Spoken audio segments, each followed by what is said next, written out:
Hello, you're listening to Count Richard von Coudenhove Kalergi. I'm here with young Barry from Wake Up Area. Thanks, Kev. Keep it young. young Barry and clean shaven Barry as well too. Right? Sometimes. Yeah. Well, folks, we're on our way down to Palmerston. We're going to hand out a few leaflets. Yep. And you've a couple of new leaflets in mind, Barry. Is that right? We do. Yeah, we got a sex education leaflet. We got 44,000 about 10 days ago. Right. And they've been going grand. We've about 14,000 left. But we've got that to add to our arsenal. So we got a few boards to go with it. Right. Basically, Kevin, they're teaching children sex, and it's wrong, right? Now, I know there's transgenderism and all going on as well, but behind that, it's a sex education thing. And so our flyer just talks a little bit about that. Right. Talks about the directives coming from the UN and the WHO. Yeah. And it's given links to the PDF to where they can actually view the documents from source. Yeah. Right? We're not making it up. Yeah. And they can see that the instructions are for 4 to 6 year olds to learn about masturbation, 6 to 12 year olds, 6 to 9 year olds to give them an idea of that other people can touch their body if they get permission. Yeah. I mean, it's hidden in the words because they are word wizards. Well, I just one point, right? The 9 to 12 year olds, it was actually. Yeah. It says in the 9 to 12 year old section in one of the documents, their documents, that 9 to 12 year olds, it's basically saying to them that you can decide who can touch your body at 9 to 12. The only thing a 9 to 12 year old needs to know is no one can touch your body. Sure. No one can touch your body. Yeah. It's not your decision to make. Yeah. Now, I find this an insult to everyone that has ever been sexually abused as a child. This is an insult because they're telling children now that if you gave Grandad permission to touch you, that then it's not assault. So you've got nothing to worry about. Yes. So you don't get the fucking, you don't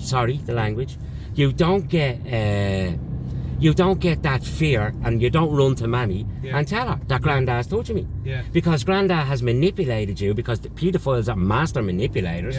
Grandad has manipulated you that it's love, touching is love. And it's our special And now love. you've been told in school that you can decide who touches you. Right. So Grandad has made you tell Grandad that you can touch him. Right. Touch her.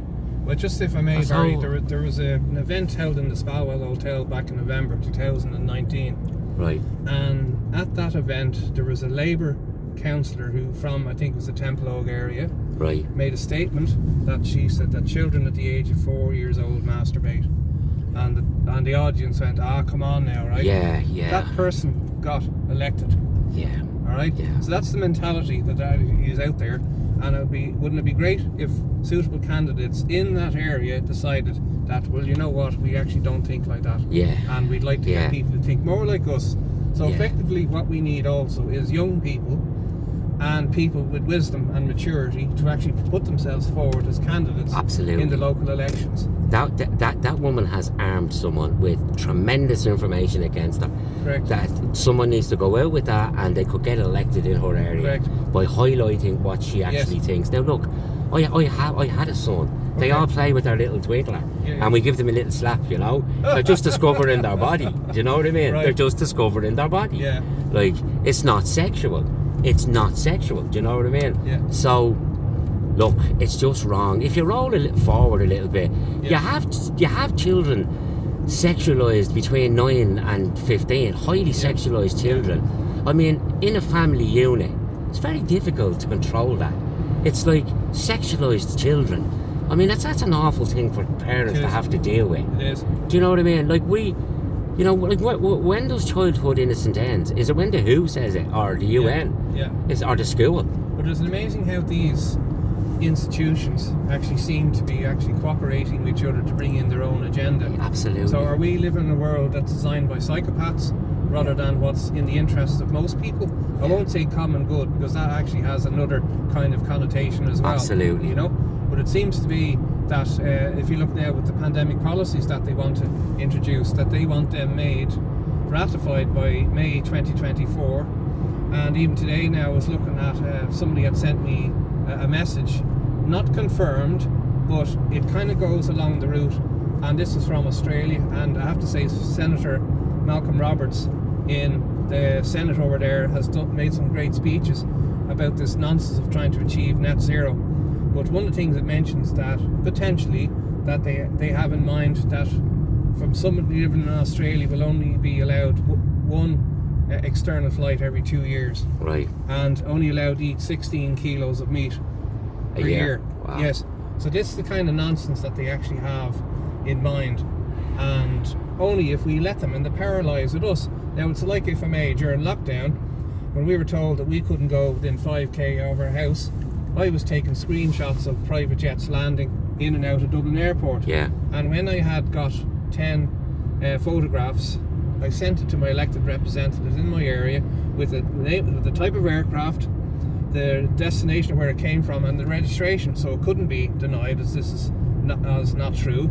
And asked them, can you please explain to me why I'm told I can't go within 5k of my house, and yet here are these planes going in and out, and not one of them had the courtesy to reply. So that's when I kind of twigged, right, there's two different rules here, one for them and one for us, you know. But, look, in relation to your first point, yes. Are they psychopaths? I don't know. I don't know. Yes, I mean, they're flipping the world upside down. yes. Is it all a big distraction? I mean, there is a great reset in operation. Yes. They're fundamentally changing the way we live. Sure. And I fear that they're building something that they know we'll never accept. Right. And they're creating the situations to make sure that there won't be that many of us to accept it. Right. That it's going to be mayhem, Yeah. and we're going to beg for it. Yeah, but you also have a situation where that we were involved in a situation where there was medical apartheid going in this country, and then all of a sudden we're supposed to forget about that and move on. Yeah. And you have a mass influx of people, for instance, from Ukraine that had the least vaccinated rates in Europe. Yeah. And that's supposed to be okay. Yeah. You know, so it makes you wonder what is going on when, if you look at all these direct provision centres that are now opening up around the country. Yeah. They've now got 180, I think, going into the Central Mental Hospital down in Dundrum there. You have two of them opening up there in Dunleary. You have one in Ballybrack. I think we got myself in the wrong lane yet again. One in Ballybrack, and also what seems to be at these places all military-age men. Yeah. So what is going on? A very articulate friend of mine came over to the house the other day, and he was talking about this, and he made some fantastic points, some points that we're going to try and put into the public domain. Right. There's a huge security destabilising issue with this. Right. This has a destabilising it has a destabilising effect on a community, yes. on how a system operates. Yeah. When you put hundreds of men into an area that aren't integrated, yeah. they're not right. So you've cultural differences. There is huge security risks yeah. with doing this. It destabilises yeah. the community, the yeah. area. It destabilises it. Yeah. So it creates mayhem. Yeah. Now, we don't know what's going to happen in a little while yeah. when these people get orders or they get told, yeah. they get pissed off, they don't want to fucking be in there anymore. Yeah. The mayhem may come. Yeah. So they, But there's an interesting rate, there's a Polish registered van, yeah. PL. So, there is a huge security risk to yes. this, to what these people are doing. Yes. And they're placing it, like, to put 300 men into a small village in Ireland somewhere, where's the doctors? Where's the schooling? Yeah. Where's the jobs? Yeah. Where's the integration? Yeah. What happens if everyone gets sick? How can we provide?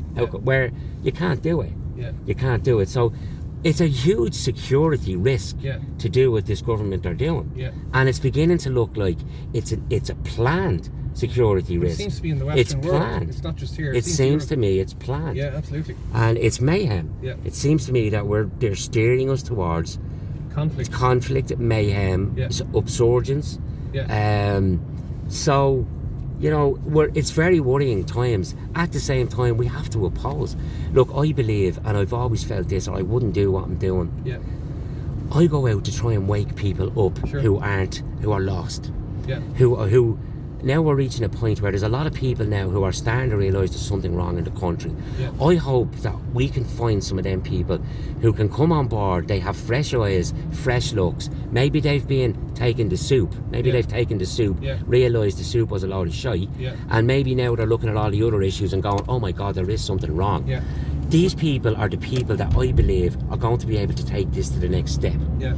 I believe that the people to actually help the masses awaken aren't actually on the battlefield right now. Okay. I think we need to go out there and find them. Right. That's what I think. They'll bring fresh eyes, fresh resources, fresh energy. They haven't suffered the wounds that we're all suffering from being at it. Right. There's no conflict, there's no ego, because look, there's a lot of small conflicts going on amongst ourselves who are trying, right? Yeah. Now, I know that there is some signs of unity as well, and I think new faces to come onto the scene, maybe they took the soup. Yeah. They will bring new vigour, they will bring new ideas. They will probably have better ideas, better resources. They may be able to make the flyers quicker, the flyers better, the boards better. Yeah. I say we bring these people in. Or some sort of independent radio station. Absolutely. Is it possible? Look. Because you can see that the effect with RTE, like they have lost 3 million since the Tubridy scandal in revenue because people aren't paying their TV licenses. 900,000 in one week. It's a bit of a guise, isn't it? They want to get us all on digital. Yes. And like they're going to change the RTE license to a digital license to access all media, all stuff. So, you know, this is all, we live in an empire of lies, and it's decades in planning this. Sure. And, you know, they have it all planned. Yeah. It's going to be always steering to their solution. Every story, they have AI writing half their stories now, by the way. How do we get people to behave like this? How do we get people to behave like that? Yeah. So we're being moved around like sheep, really. Still, even the ones opposing and think they know, we're being moved around as well. Yeah. So I think for the movement on a whole is like, we try and wake up some new people with new ideas, new vigour, and, you know, I think that actually needs to happen, and I'm very positive we can do it. Right. I really am. And there are issues like the sex education. We have another flyer about excess deaths. Excess deaths is absolutely through the roof. Leo Varadkar is 100% lying about it. So is Stephen Donnelly. They're lying about it. It's undeniable. If I may, Barry, earlier on this year, there was a TD, I think his name was Anders Moynihan, brought up that in the Dáil. Yeah, I have him. Yeah, we have him. We have him on video. Yeah. Great. And where he actually, where Taoiseach then says that maybe this was due to social distancing. Absolutely. No, lockdowns. Yeah. He says, like, he actually said that. Yeah, unbelievable. He actually said there's he's basically saying we were right with our way of thinking regarding lockdowns being unnecessary. 100%. And that he was actually wrong. Well, I mean, look, for me, it's an admittance of democide. When the government brings in policy and people die from it, it's democide. Right. Now, all right, maybe they'll put up an argument that it was, well, we didn't know what we were doing, the virus. Either way. You can give them 1 year, Barry. Yeah. Either way, Kevin. Yes. Either way. It's democide. When you bring in policies and people die, it's democide. That's what the word means. And yet he admitted it. He admitted it. Suicide figures? Yeah. Well, look at those other figures as well. Anyway, Kevin, to get where I'm going, right? We had a flyer for a couple of weeks, and we had it in the printer, so we pulled it back because someone came on board and said we can make it a little bit better. Right. So we pulled it back, and the analysts that are doing all the numbers and all, they have all got together and come up with a chart. Yeah. They've come up with a chart that shows 14,000 excess deaths since 2021, right? So.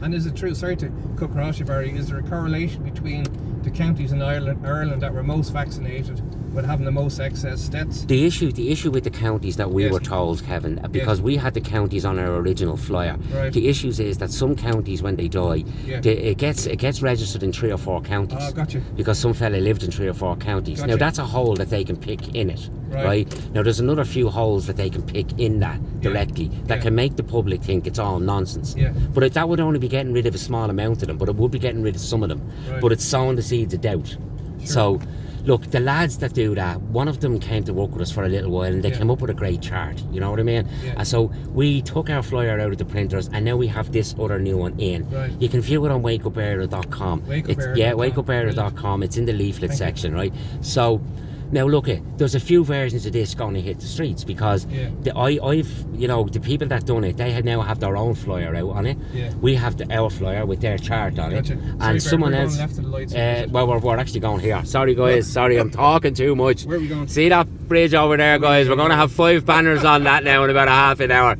Excellent. Get up and wake your country up. Yeah. Right. So what I'm saying is, we all need to get on this issue. Okay. Excess deaths. Yeah. Everyone out there, get onto that issue. Excess deaths. That chart is doing the rounds. Take the chart, make your own flyer on it, or take some of the flyers that are already in here, Kev. Take some of the flyers that are already going on around about it. Do you know what I mean?